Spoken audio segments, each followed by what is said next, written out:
Welcome into the End the Money podcast for KeenelandSelect.com. I'm Tom Leach, along with Keeneland's Director of Simulcasting, Jim Goodman. And we're doing a podcast for Friday, December 26th, because there are 3 graded stakes races, a couple of grade ones, on the opening day card at Santa Anita. We will do a separate traditional Saturday podcast on 3 graded stakes races from Gulfstream Park. So, Jim, let's start with the 6th race on the Friday card at Santa Anita. It's the Grade 1 La Brea for 3-year-old fillies at 7 furlongs. And we see the winner of the Grade 2 Raven Run, Lexus Raven Run, here at Keeneland, Terrace, who could not have been more impressive that day. Yeah, she was the best horse that ran at Keeneland in the fall meet, and I'm really looking forward to seeing this race. I thought when I looked at the PPs, she's the one hole, Beirano, the works for the last couple of works, a 58 flat, 5 furlongs, the best out of 132 on December 14th, and then a 47-3 work on December 20th.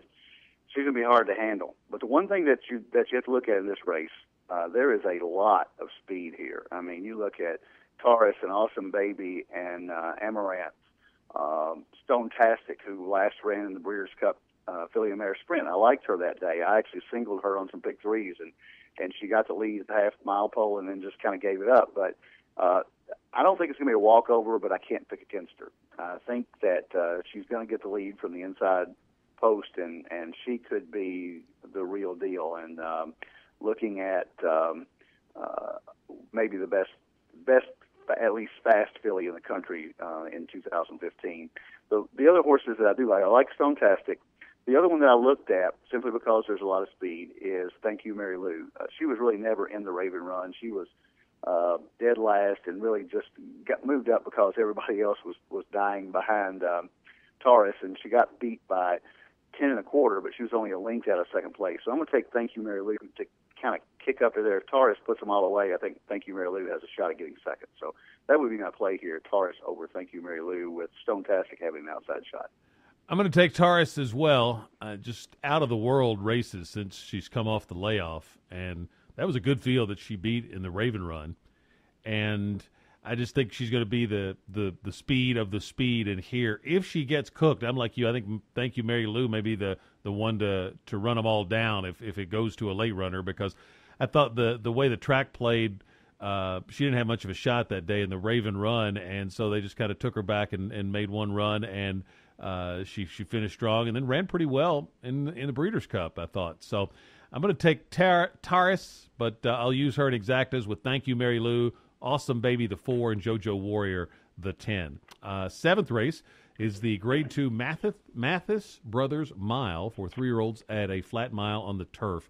And you got Heart to Heart that figures to be the favorite in here. I'm going to try and beat Heart to Heart with Home Run Kitten, who I liked a little bit in the Breeders' Cup turf.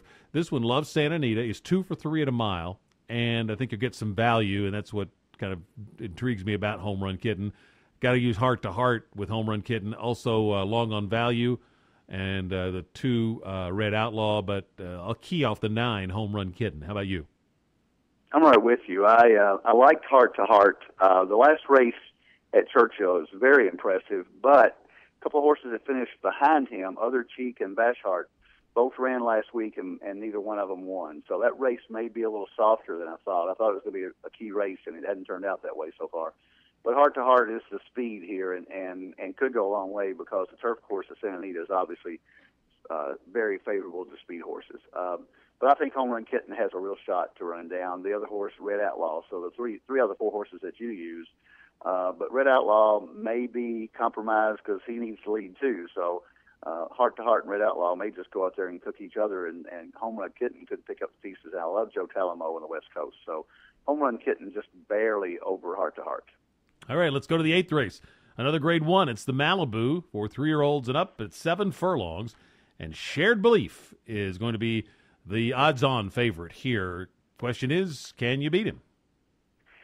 Here's my notes that I wrote down, and I love Bob Baffert. I think he's a great trainer, but I put down on my notes that Baffert's throwing 4 of them at Shared Belief here, but none of them are drawn right next to him. So he's going to get a better start than he got in the Breeders' Cup, because Martin just took a left-hand turn and wiped out Shared Belief in the Breeders' Cup. I think if he gets a clean break here, he wins this one for fun. I think she too, for Baffert. Looks to be the best of those, but Indianapolis, the 3-horse, intrigues me a little bit. I really liked him at a price in the Breeders' Cup Sprint, and he didn't get off to a good start and just kind of lingered at the back of the field. And if you don't get to a good start in a race that goes 43-1 for the half, you've got no shot. So I think Indianapolis has a shot to upset Shared Belief, but it's a real small margin of error. I think Shared Belief probably is going to be 2-5 here and deserves to be, but I would take Indianapolis below him with G2, the other Baffert that has a shot. Well, we're kind of on the same line of thought because I'm going to pick Indianapolis. You'll get great value, and in fact, I think G2 will be the lowest price of the Bafferts. The thing that intrigued me about Indianapolis is that off an allowance win, really good allowance win, Baffert throws him right in the Breeders' Cup Sprint. Yeah, you understand that. It's at the home track. You got, he's doing well. You take a shot. Well, then maybe you regroup and you get the horse, a confidence builder to kind of start moving up the ladder again. Baffert doesn't do that. He throws him right back into a grade 1 against Shared Belief, knowing that Shared Belief was going here. It wasn't a surprise that he ends up here. So for that reason, I'm going to try Indianapolis for the upset.